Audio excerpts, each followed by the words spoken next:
ना मु गोटे कथा बुझी पारनी समस्त घरे पिला माने काम कले निज बापा माँ को दौरान ना निज पाखे रखुच्च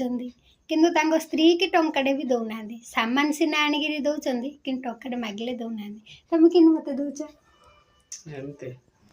तू आम घर धनलक्ष्मी परा लक्ष्मी की पैसा देले पढ़े परा एबे देखे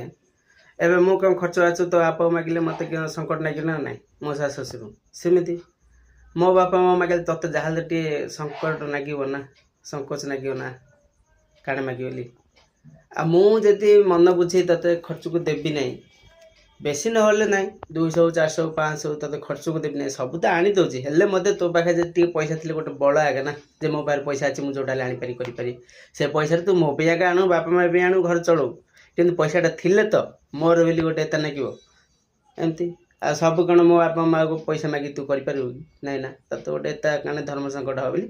मुझे दे था